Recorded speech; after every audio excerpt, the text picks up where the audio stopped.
energy-rich regions have been going through boom and bust cycles for a long time. But the latest plunge in coal production has been particularly swift and deep, affecting not only workers in the industry, but entire communities. Up this main street, there wasn't an empty building that didn't have a prosperous business in it.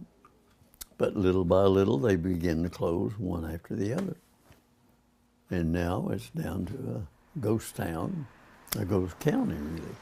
In its heyday, Welch was a bustling, thriving city, boasting theaters, stores, and clubs that attracted thousands of visitors.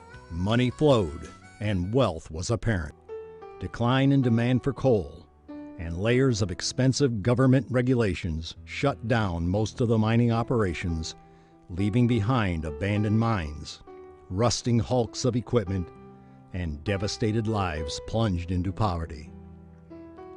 Coal mining is what made McDowell County wealthy, and now it was gone. I'd like to help rebuild North Fork, make it more clean, have it to where more people would enjoy coming through here instead of coming through here and saying, ew, that's dirty. But people came from New York, they came from all over the place, Washington, D.C., and then about a generation ago, 25 years or so, the coal mines began to shut down, the steel mills were closed, and people began to pull out, and what was once a thriving, robust community of 125,000 people within the county is now down to below 25,000 people.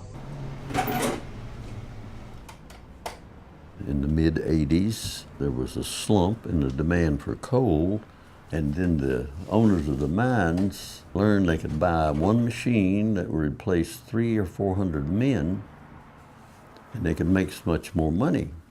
And so the coal miners were out of a job, and they began to leave, and we've lost our population. All gone. It was, I mean, great place to work. It was fun. It's like family. I'd work a lot of weekends and holidays and basically anything that let me work, so made over 100,000 my last year, you know. If I want to stay in this town and there's no coal mine or there's nothing to keep our town thriving, that there's no reason for me to stay here. You go from 100,000 people down to 22,000 people. Now when I look down the street in Welch, you don't see anybody. It's almost like a ghost town. That doesn't make me love this place any less.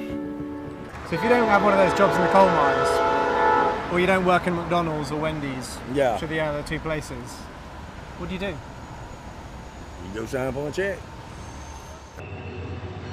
There's good men out here just walking the streets. Their families are getting desperate. Welfare can't keep people forever. These men need to go back to work. Example, I'm the only candidate which has a policy about how to bring economic opportunity using clean renewable energy as the key into coal country, because we're going to put a lot of coal miners and coal companies out of business. I really want to be a coal miner. Always have been, ever since I was in high school. Everybody had their dreams about being a basketball player, a football player. I always just wanted to be a coal miner. Coal mining, I don't think it's that risky.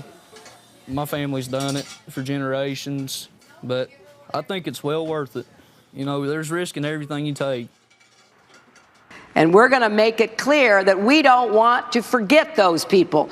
Those people labored in those mines for generations, losing their health, often losing their lives to turn on our lights and power our factories. Now we've got to move away from coal and all the other fossil fuels. But I don't want to move away from the people who did the best they could to produce the energy that we relied on. I mean, a lot of people around here got laid off. Miners got laid off. You know, they giving them opportunities to send them to school. They pay them to go to school and learn another trade. So, you know, okay, well, some of these guys are old, you know, they can't go to school. Hell, most of them can't even read and write.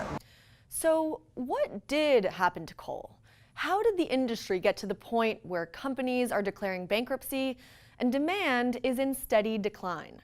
The price of natural gas just plummeted. It fell by 73%. Okay, that's coal's biggest competitor. Life expectancy for men is lower than it was in 1980 and is now on a par with Ethiopia.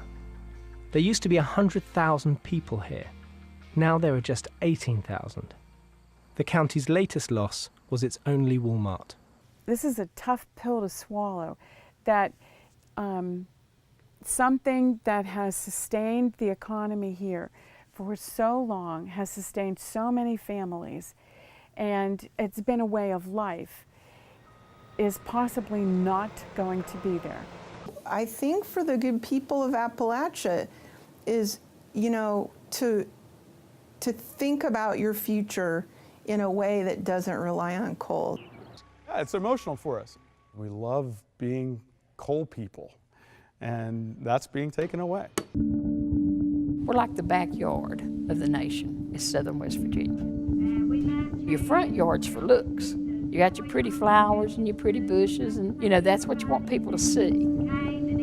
You don't want them to see your backyard because that's where your dog house and your hoe and your shovel and all that, but that's because back there is where the work gets done. I want to see people be proud of this place again. I'd like to see some of those young people have the desire to come back to this community and work to make their community better. It's just, it's my home, and I love these mountains. I would never be satisfied anywhere else.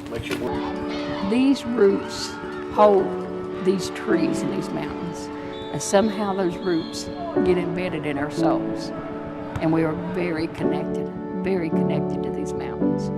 And it doesn't matter if they never come back. This will always be home, and they will always have those roots in them.